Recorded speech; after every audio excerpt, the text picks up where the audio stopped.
ما أمر الله به أن يوصل ويخشون ربهم ويخافون سوء الحساب۔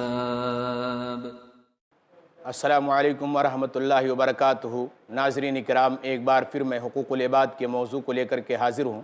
اس سے قبل کی مجلس میں ذکر کر رہا تھا کہ اسلام نے عورتوں کو کیا حق عطا کیے انسانی اعتبار سے۔ اب آئیے دیکھیں کہ اسلام نے عورتوں کو مذہبی حیثیت سے کیا درجہ دیا ہے۔ مذہبی اعتبار سے اسلام نے عورتوں کو مردوں کے برابر قرار دیا ہے۔ جس طرح ایک مرد اگر نماز پڑھتا ہے، روزہ رکھتا ہے، حج کرتا ہے، زکوٰۃ دیتا ہے، صدقہ و خیرات کرتا ہے اور اس کو ثواب ملتا ہے، اسی طرح اگر ان اعمال کو ایک عورت بھی انجام دیتی ہے تو اس کو بھی ثواب ملتا ہے۔ اللہ رب العزت نے قرآن مجید کے اندر فرمایا، من عمل صالحا من ذکر او انثی وهو مؤمن فلنحيينه حیاتا طیبۃ ولنجزینہم اجرہم باحسن ما كانوا يعملون۔ جس مرد یا عورت نے بھی نیک کام کیے، شرط یہ ہے کہ وہ مومن ہو، تو ایسی صورت میں پھر ہم اس دنیا کے اندر بھی اس کو بہترین زندگی عطا کریں گے اور آخرت کے اندر بھی ہم اس کو بہترین موقع عطا فرمائیں گے، بہترین زندگی دیں گے، اور اسی طریقے سے اس کے اعمال کا ہم بہترین بدلہ عطا فرمائیں گے۔ تو مذہبی اعتبار سے بھی جس طرح مردوں کو حق حاصل ہے ثواب کے حاصل کرنے کا، اسی طرح عورتوں کو بھی حاصل ہے۔ اللہ رب العزت قرآن مجید کے اندر فرماتا ہے کہ جب تمہارے پاس مومنہ عورتیں ہجرت کر کے آئیں تو تم ان کا امتحان لو، ان کی آزمائش کرو۔ اللہ ان کے ایمان کے بارے میں زیادہ جانتا ہے، جب ان کے اندر بھلائی دیکھ لو، ایمان کو دیکھ لو، انہیں کفار کی طرف نہ لوٹاؤ۔ مذہبی حیثیت دی گئی، اسی طرح اس کی شخصیت کا احترام کو لازم قرار دیا ہے۔ اس کی عزت و آبرو کا اسلام کے اندر بڑا مقام ہے، بڑا درجہ ہے، اور جس طرح ایک مسلمان مرد کی عزت و آبرو پامال نہیں کی جا سکتی ہے، اسی طرح ایک عورت کی عزت و آبرو کو پامال نہیں کی جا سکتی ہے۔ اللہ رب العزت نے بیان فرمایا، وَالَّذِينَ يُؤْذُونَ الْمُؤْمِنِينَ وَالْمُؤْمِنَاتِ بِغَيْرِ مَا اكْتَسَبُوا فَقَدِ احْتَمَلُوا بُهْتَانًا وَإِثْمًا مُبِينًا، کہ جو لوگ ناحق مسلمان مومنہ مردوں اور مومنہ عورتوں کو تکلیف دیتے ہیں تو ایسی صورت میں پھر وہ بہت بڑا بہتان لگا رہے ہیں اور کھلا ہوا گناہ کر رہے ہیں۔ اسی طرح ان الذین فتنوا المؤمنین والمؤمنات ثم لم یتوبوا، کہ جو لوگ مومن مردوں اور مومن عورتوں کو تکلیف دیتے ہیں اس کے بعد میں پھر توبہ نہیں کرتے ہیں، ان کے لیے جہنم ہے اور دردناک عذاب ہے۔ تو مذہبی اعتبار سے بھی جس طرح مردوں کو مذہبی حق دیا ہے اسی طرح عورتوں کو بھی دیا ہے۔ جیسا کہ میں نے ذکر کیا کہ نیکی اور ثواب کے اعتبار سے بھی عورتیں مردوں کے برابر ہیں، اور جس طرح ان کو ثواب ملتا ہے اسی طرح عورتوں کو بھی ثواب ملتا ہے۔ اللہ تعالیٰ نے ثواب کا بھی تذکرہ کیا ہے، اور اگر عورت گناہ کرتی ہے تو جس طرح مرد گناہ کرتا ہے اس کو سزا ملنی چاہیے، ایسے عورت کو بھی سزا متعین کی گئی ہے۔ من عمل سیئۃ فلا یجزی الا مثلھا، کہ جس نے کوئی گناہ کیا، کوئی غلطی کی، تو ایسی صورت میں اس کو اسی کے مطابق بدلہ دیا جائے گا۔ من عمل صالحا من ذکر او انثی وہو مؤمن، اور جس نے چاہے وہ مرد ہو یا عورت نیک عمل کیا، شرط یہ ہے کہ مومن ہو، فاولئک یدخلون الجنہ، یہ لوگ جنت کے اندر داخل ہونے والے ہیں، یرزقون فیہا بغیر حساب، اس کے اندر بغیر حساب روزی دیے جائیں گے۔ فاستجاب لہم ربہم، ان کے رب نے ان کی دعا قبول فرما لی کہ میں تم میں سے کسی کے عمل کو ضائع کرنے والا نہیں ہوں، چاہے وہ مذکر ہو یا مؤنث، مرد ہو یا عورت، بعضکم من بعض، تم میں سے بعض سے ہے۔ تو اعمال کے اعتبار سے بھی مرد عورتوں کے برابر ہے، اللہ رب العزت نے ان کو حق عطا کیا ہے اور دیا ہے، اور نیک اعمال، عقائد اور اخلاق میں بھی جس طرح مرد ہے اسی طرح عورتوں کو بھی درجہ دیا گیا ہے۔ ان المسلمین والمسلمات والمؤمنین والمؤمنات والقانتین والقانتات والصادقین والصادقات والصابرین والصابرات والخاشعین والخاشعات والمتصدقین والمتصدقات والصائمین والصائمات۔ ناظرین، آپ دیکھیں قرآن مجید کی اس آیت کریمہ کے اندر مسلمان مردوں، مسلمان عورتوں، مومنہ مردوں، مومنہ عورتوں، فرما بردار مردوں، فرما بردار عورتوں، سچے مردوں، سچی عورتوں، صبر کرنے والے مردوں، صبر کرنے والی عورتوں، اللہ سے ڈرنے والے مردوں، اللہ سے ڈرنے والی عورتوں، اور صدقہ کرنے والے مرد، صدقہ کرنے والی عورتوں، روزہ رکھنے والے مرد، روزہ رکھنے والی عورتوں، ان تمام کو اللہ رب العزت نے کیا کہا؟ اللہ رب العزت نے ان کے لیے بہت بڑا ثواب تیار کر رکھا ہے۔ تو جس طرح ایک مرد کو ایمان کے اندر، عقائد کے اندر حق دیا گیا ہے، اسی طرح ایک عورت کو بھی دیا گیا ہے۔ اسی طرح ایک مرد کو اگر یہ کہا گیا ہے کہ وہ گناہ سے بچے، گناہوں سے دور رہے، ایسے ہی اسلام نے عورتوں کو بھی گناہوں سے دور رکھا ہے اور نیک عمل کی پابندی کا حکم دیا ہے، کہا کہ وہ نیک عمل انجام دیں، نیک عمل کریں گے تو ایسی صورت میں پھر ان کو اس کا بدلہ ملے گا۔ اللہ رب العزت نے فرمایا قُلْ تَعَالَوْا أَتْلُوا مَا حَرَّمَ رَبُّكُمْ عَلَيْكُمْ أَلَّا تُشْرِكُوا بِهِ شَيْئًا وَبِالْوَالِدَيْنِ إِحْسَانًا وَلَا تَقْتُلُوا أَوْلَادَكُمْ مِنْ إِمْلَاقٍ نَحْنُ نَرْزُقُكُمْ وَإِيَّاهُمْ وَلَا تَقْرَبُوا الْفَوَاحِشَ مَا ظَهَرَ مِنْهَا وَمَا بَطَنَ وَلَا تَقْتُلُوا النَّفْسَ الَّتِي حَرَّمَ اللَّهُ إِلَّا بِالْحَقِّ ذَلِكُمْ وَصَّاكُمْ بِهِ لَعَلَّكُمْ تَعْقِلُونَ۔ اللہ رب العزت نے کہا قُلْ تَعَالَوْا، اے نبی آپ کہہ دو کہ آؤ میں تم کو پڑھ کر کے بتاؤں، میں تم کو یہ درس دوں، میں تم کو یہ سبق دوں کہ تمہارے رب نے تم پر کیا حرام قرار دیا ہے۔ یہاں ربکم کا، ربکم کے اندر لفظ کم ہے، اس کے اندر مرد بھی شامل ہیں اور عورتیں بھی شامل ہیں۔ جن چیزوں سے اس آیت کے اندر مردوں کو روکا ہے، انہی چیزوں سے عورتوں کو بھی روکا ہے۔ جن چیزوں کے کرنے کا حکم دیا ہے مردوں کو، انہی چیزوں کے کرنے کا حکم دیا ہے عورتوں کو۔ مثال کے طور پہ کہا کہ اللہ کے ساتھ شرک نہ کرو، والدین کی نافرمانی نہ کرو، اور اپنی اولاد کو قتل نہ کرو، فحش کاموں کے قریب نہ جاؤ، اور ناحق کسی نفس کو قتل نہ کرو، یتیم کے مال کے قریب نہ جاؤ، ناپ تول کے اندر برابری کرو۔ یہ حکم صرف مردوں کے لیے نہیں ہے، بلکہ اس کے اندر دونوں برابر ہیں، دونوں ایک ساتھ شامل ہیں۔ کیوں؟ اس لیے کہ جہاں کہیں بھی بغیر فرق کے ساتھ لفظ کم یا اسی طریقے سے یا ایھا الذین آمنو یا ایھا الناس آیا ہوا ہے قرآن مجید کے اندر، تو اس کے اندر دونوں شامل ہیں، مرد ہوں یا عورت ہوں، دونوں اس کے اندر شامل ہیں، اور دونوں کو یہ کام انجام دینے۔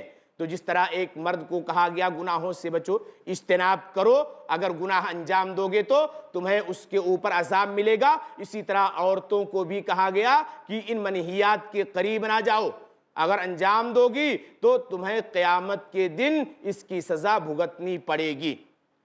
اسی طرح مردوں کو حکم دیا گیا کہ وہ امر بالمعروف والنہی عن المنکر کریں، تو عورتوں سے بھی کہا گیا کہ وہ بھی امر بالمعروف والنہی عن المنکر کا فریضہ انجام دے۔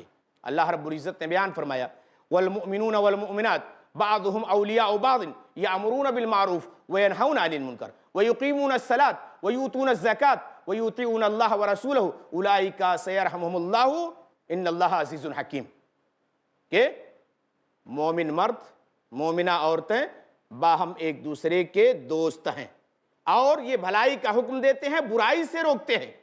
یہاں مومن مردوں کا بھی تذکرہ کیا گیا ہے اور مومنہ عورتوں کا بھی تذکرہ کیا گیا ہے، اور نماز قائم کرتے ہیں، زکوٰۃ دیتے ہیں، اللہ اس کے رسول کی اطاعت کرتے ہیں۔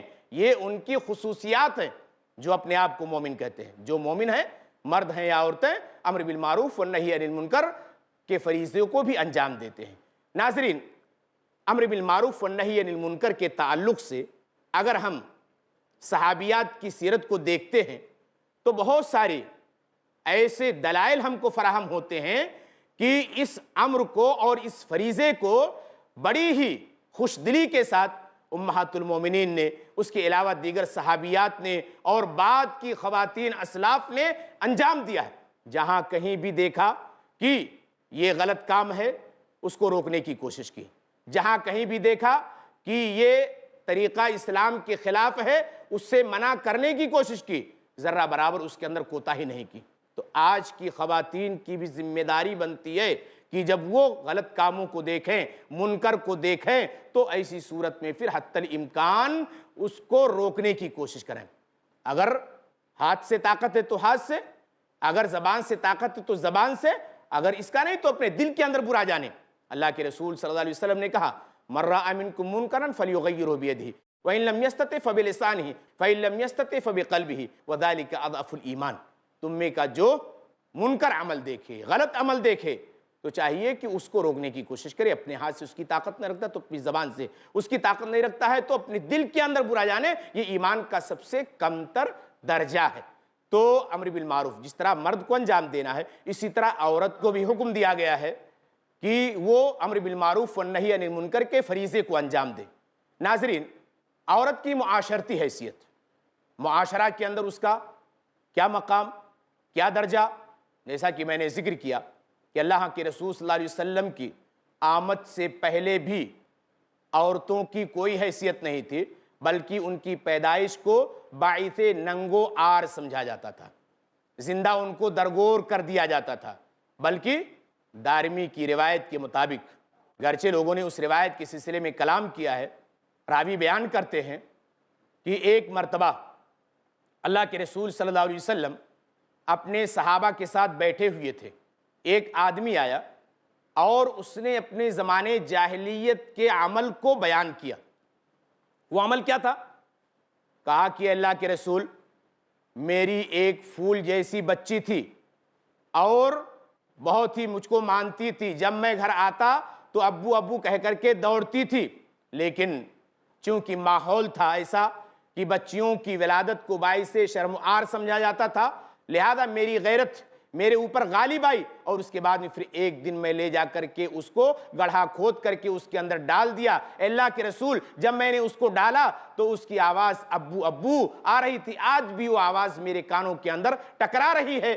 اللہ کے رسول صلی اللہ علیہ وسلم رونے لگے۔ صحابہ کرام نے منع کیا، کہا کہ اللہ کے رسول کو تم نے رلا دیا۔ اللہ کے رسول نے کہا کہ نہیں، اس کو اپنی بھڑاس نکال دینے دو۔ دوبارہ بیان کیا اور اس کے بعد میں پھر جب بیان کر چکا تو اللہ کے نبی صلی اللہ علیہ وسلم نے کہا کہ ٹھیک ہے، کوئی حرج کی بات نہیں، تم نے عدم جانکاری میں عمل انجام دیا، اب اس کو ترک کر دو اور نئے سرے سے زندگی گزارو۔ تو یہ اللہ کے رسول کی آمد سے پہلے عورتوں کے تعلق سے معاشرتی اور سماجی حیثیت تھی۔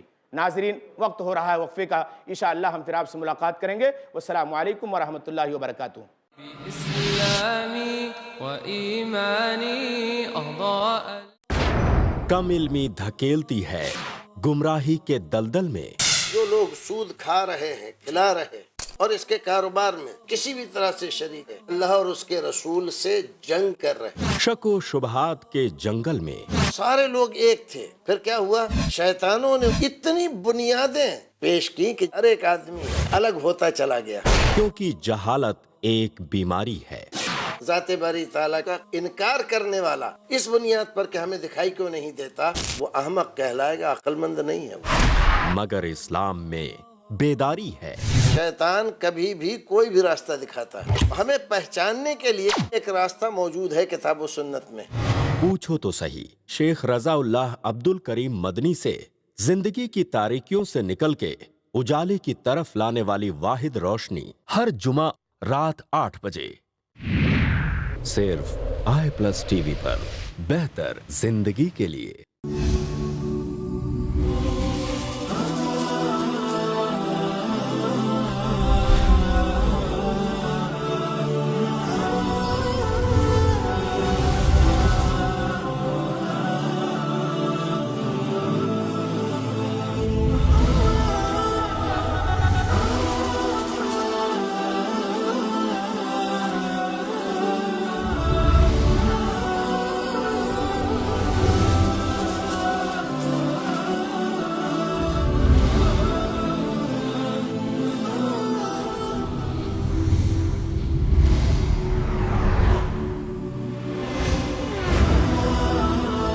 ان تمام موضوعات کی کرنے وضاحت آ رہے ہیں نان سٹاپ ایڈوکیٹ فیض سید، ہر اتوار رات 8 بجے صرف i+ ٹی وی پر، بہتر زندگی کے لیے۔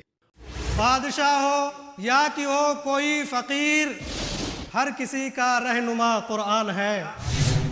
تو آئے شام سحر لا الہ الا اللہ۔ تو حاکم تھا ہوا محکوم، آخر آج کیوں مسلکوں میں ہو گیا مقسوم، آخر آج کیوں خود مصیبت کا بچھایا ہر طرح سے تو نے جال، پھر خدا پورا کرے کیسے تیرا کوئی سوال۔ چاہت سبھی کے دل میں ہے دولت کی مال کی، کرتے نہیں تمیز حرام و حلال کی، کہتے نہیں ہے لوگ یہاں اتحاد سے، کیسے نجات پائیں گے آخر فساد سے۔ رنگ و نور ایک دینی مشاعرہ، بہترین اشعار و افکار کا گلدستہ، ہر جمعہ دوپہر 2:30 بجے اور شام 7:30 بجے، صرف i+ ٹی وی پر، بہتر زندگی کے لیے۔ اپنے DTH اور کیبل آپریٹر سے آج ہی سمپرک کریں۔ Free to air. بإسلامي وإيماني أضاء ناظرین السلام علیکم ورحمۃ اللہ وبرکاتہ۔ ایک بار پھر میں آپ کے سامنے حقوق العباد موضوع لے کر کے آپ کی خدمت میں حاضر ہوں۔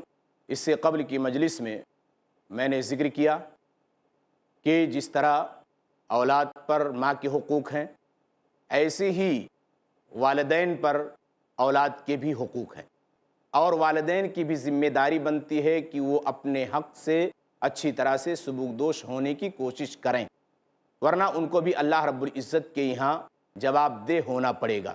اللہ تبارک و تعالیٰ نے اور اسلام نے، اللہ کے رسول نے اس کے بارے میں بہت ہی واضح تعلیمات دی ہیں۔ اللہ کے نبی صلی اللہ علیہ وسلم نے بیان فرمایا کہ اگر بچے کے گھر والے اپنے بچے کی شادی کے لیے بچی تلاش کر رہے ہیں تو ان کے سامنے دینداری ہونی چاہیے، دیندار عورت کو تلاش کریں، بہترین عورت کو تلاش کریں، کتاب و سنت کی پابند عورت کو تلاش کریں۔ اللہ رب العزت نے، اللہ کے رسول صلی اللہ علیہ وسلم نے بیان فرمایا، عورت سے شادی 4 چیزوں کی بنیاد پر کی جاتی ہے: مال کی بنیاد پر، حسب و نسب کی بنیاد پر، جمال اور خوبصورتی کی بنیاد پر، اور دین کی بنیاد پر۔ اللہ کے رسول کہتے ہیں فَاصْفَرْ بِذَاتِ الدِّينِ، دین والی عورت کو اختیار کرو۔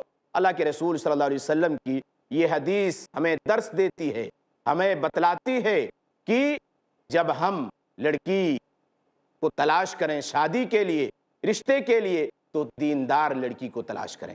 اسی طرح اگر بچی کے گھر والے اپنی بچی کی شادی کرنا چاہتے ہیں، اس کی زندگی کو بہتر اور عمدہ دیکھنا چاہتے ہیں، اللہ کے رسول صلی اللہ علیہ وسلم نے انہیں بھی حکم دیا ہے کہ وہ اپنی بچی کے لیے نیک اور دیندار بچہ تلاش کریں، نیک اور صالح شوہر تلاش کریں۔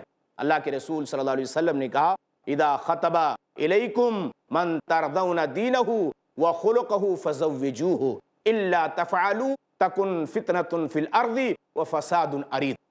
جب تمہاری طرف کوئی ایسا شخص پیغام نکاح دے جس کے دین اور اخلاق تم کو اچھے لگ رہے ہوں تو اس سے تم اپنی بچی کی شادی کر دو۔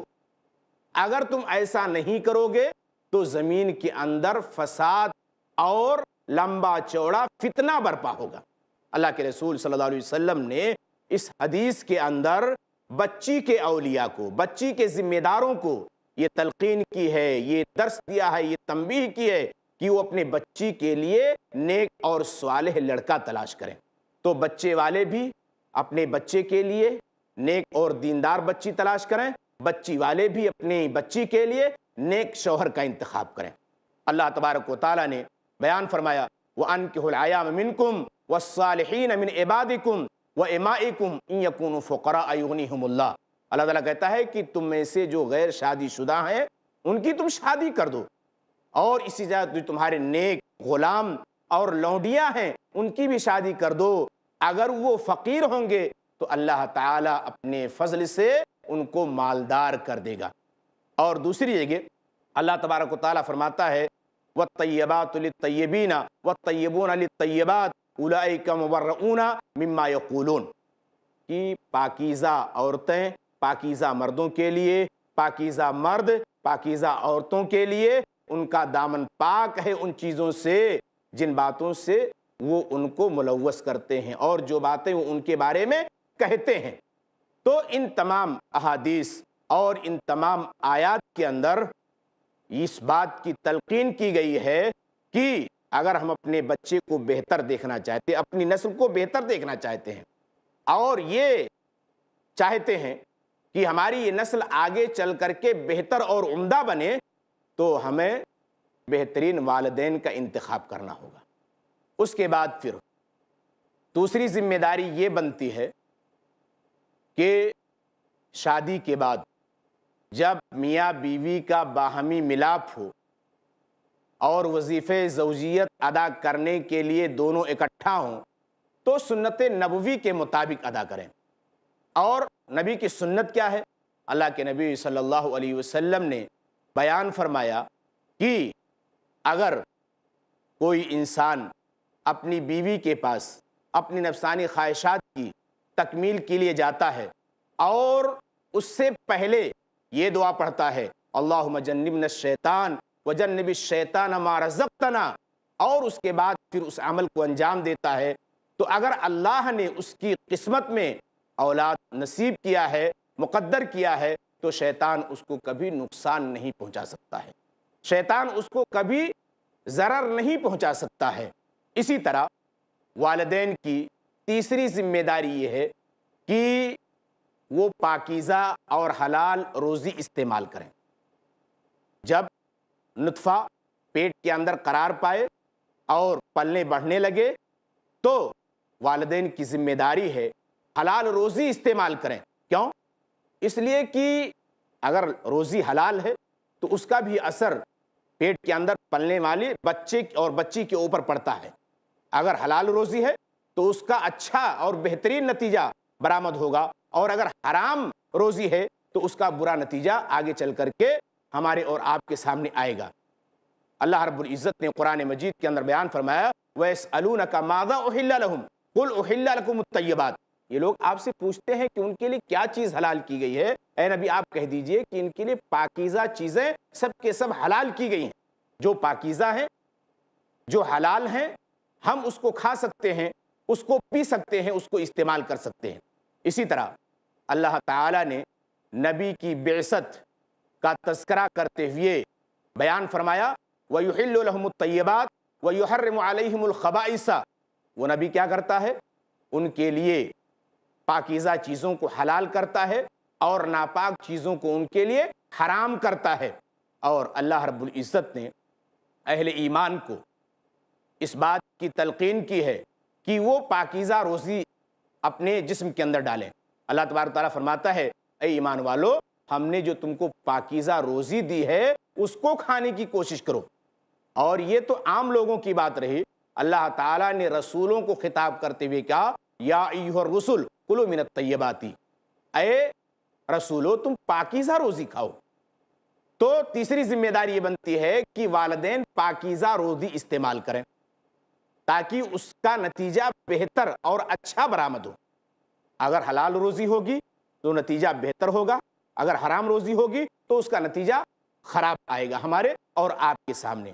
ناظرین کرام، اس حلال اور حرام روزی کا انسان کی زندگی کے اوپر کتنا اثر پڑتا ہے کہ نہ تو اس کی نماز قبول ہوتی ہے، نہ اسی طریقے سے اس کا صدقہ قبول ہوتا ہے، نہ اس کا حج قبول ہوتا ہے، غرض یہ کہ کوئی بھی عبادت قبول نہیں ہوتی ہے۔ اسی لیے بار بار اس بات کی تاکید کی گئی ہے کہ جسم کے اندر اگر ایک لقمہ بھی ڈالیں تو وہ حلال طریقے سے ہونا چاہیے۔ ہمارے اسلاف کرام کس طرح اس کی جانب توجہ دیتے تھے اور اس پر کتنا عمل پیرا تھے، ہم اور آپ اس کا اندازہ نہیں لگا سکتے ہیں۔ حضرت عائشہ رضی اللہ تعالیٰ عنہ بیان کرتی ہیں کہ حضرت ابوبکر صدیق رضی اللہ تعالیٰ عنہ کا ایک غلام تھا جو زمانے جاہلیت کے اندر لوگوں کے ہاتھوں کو دیکھ کر کے ان کی قسمت بتلایا کرتا تھا۔ ایک دفعہ اس نے آپ کو لا کر کے کوئی چیز دی اور آپ نے بغیر پوچھے ہوئے اس کو تناول فرما لیا، کھا لیا۔ کھانے کے بعد غلام نے پوچھا مالک آپ جانتے ہیں کہ یہ کیا چیز تھی؟ پوچھا کیا چیز تھی؟ کہا کہ زمانے جاہلیت کے اندر میں لوگوں کے ہاتھ کو دیکھ کر کے ان کی قسمت بتلایا کرتا تھا، جبکہ اس کے بارے میں مجھے ذرہ برابر علم نہیں تھا، میں لوگوں کو دھوکہ دیا کرتا تھا اور اس کی اجرت وہ آدمی نہیں دے سکا تھا۔ آج جا کر کے ہم کو وہ اجرت ملی ہے، میں نے آپ کو لا کر کے دیا، آپ نے اس کو تناول فرمایا ہے۔ جانتے ہیں کیا ہوا؟ حضرت عائشہ رضی اللہ تعالیٰ عنہ بیان کرتی ہیں کہ حضرت ابوبکر صدیق رضی اللہ تعالیٰ عنہ اپنے ہاتھ کو اپنے منہ کے اندر ڈالتے ہیں اور اس کے بعد میں جتنی بھی چیزیں کھائی تھیں منہ کے ذریعے اس کو باہر کر دیتے ہیں۔ یہ تھے ہمارے اسلاف کرام۔ لہذا ہمیں بھی چاہیے کہ اگر ہم اپنی دنیا بنانی چاہتے ہیں، آخرت بنانی چاہتے ہیں، اپنی نسل کو بہتر اور عمدہ دیکھنا چاہتے ہیں، تو ہم پاکیزہ روزی استعمال کریں۔ تو تیسری ذمہ داری والدین کی ہے کہ قرار حمل کے بعد پاکیزہ روزی استعمال کریں اور اپنے جسم کے اندر پاکیزہ لقمہ ڈالیں تاکہ ہماری اولاد آگے چل کر کے نیک اور بہتر ہو۔ ناظرین کرام، اب وقت ختم ہو رہا ہے، اپنی بات ہم یہیں پر روک رہے ہیں۔ انشاءاللہ موقع ملا تو پھر اسی موضوع کو لے کر کے آپ کے سامنے پھر دوبارہ حاضر ہوں گے۔ والسلام علیکم ورحمۃ اللہ وبرکاتہ۔ بإسلامي وإيماني أضاء الكون وزمن، بإسلامي وإيماني